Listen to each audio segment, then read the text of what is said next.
Ah, the American front yard. It's a place where pride and patriotism bloom alongside petunias and pansies. But what happens when your neighbor's idea of decor looks more like a yard sale exploded? What if they have a burning passion for pink plastic flamingos? Believe it or not, there are laws about that. Yes, folks, lawn decorations. They might seem as harmless as a garden gnome. Spoiler alert, they're not always harmless, but these beacons of personal expression are often subject to a surprising amount of legal scrutiny. Buckle up because we're diving headfirst into the bizarre world of lawn decoration law. You know that feeling when you drive past a house with enough inflatables to rival a parade float? Well, some towns have decided that enough is enough. From height restrictions on inflatable Santas to outright bans on plastic flamingos, the world of lawn decorations is surprisingly regulated. Now, before you grab your pitchforks and tiki torches, check your local ordinances first. Let's be fair, there are some genuinely good reasons for having some regulations on lawn decor. Nobody wants to live next to a giant, perpetually inflating Spider-Man that screams, "Happy Halloween!" in July. And then there's the issue of property values. Let's just say that a yard full of rusty tricycles and half-deflated reindeer might not exactly scream desirable neighborhood. So, while some laws might seem a bit overzealous, they often exist to maintain some semblance of order and, dare we say it, taste.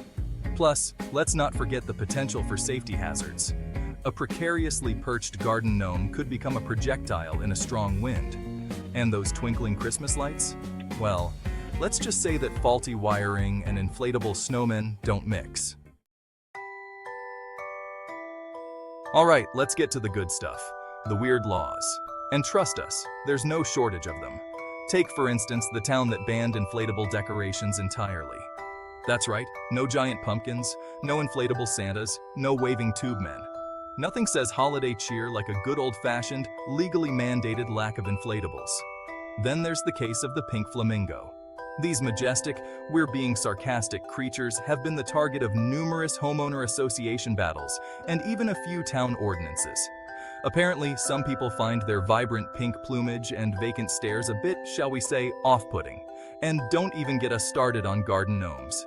These seemingly harmless little fellas have been outlawed in some communities for their, wait for it, lack of conformity to the neighborhood aesthetic. Apparently, nothing screams rebellion like a pointy hat and a fondness for fishing. Section 4.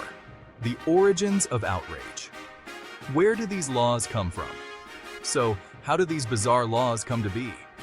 Well, it often starts with a well-meaning, or perhaps easily offended resident who decides that enough is enough. Maybe they've had one too many encounters with their neighbor's inflatable Christmas dragon, or perhaps they've simply grown weary of the gnome invasion next door. Whatever the catalyst, these concerned citizens often take their grievances to their local government, armed with petitions, PowerPoint presentations, and perhaps a strongly worded letter or two. And sometimes, much to the amusement of the rest of us, these complaints actually gain traction. Of course, it's not always a case of one person's crusade against inflatable snowmen. Sometimes, these laws are the result of broader community discussions about aesthetics, property values, and the delicate balance between personal expression and public nuisance. But hey, where's the fun in that story? Section 5. Lawn decoration lawsuits, when good intentions go bad. Now, you might be thinking, surely nobody actually gets sued over lawn decorations, right? Oh, how wrong you are. From homeowner association fines to full-blown lawsuits, the world of lawn decorations is rife with legal battles. Take, for instance, the case of the man who was sued by his neighbor for having too many Christmas lights, or the woman who took her homeowners association to court over their ban on pink flamingos. And let's not forget the legendary tale of the gnome-loving family who fought tooth and nail for their right to display their pointy-hatted friends. These legal battles might seem absurd, but they highlight the very real passions that lawn decorations can evoke. After all, for some, it's not just about decorating their yards. It's about expressing their individuality, their love of the holidays, or their unwavering devotion to garden gnomes. Section 6. Conclusion. Let your freak flag fly, within reason. So, what have we learned from this deep dive into the strange world of lawn decoration law? Well, for starters, it's clear that people have strong opinions about what should and shouldn't grace their neighbors' yards.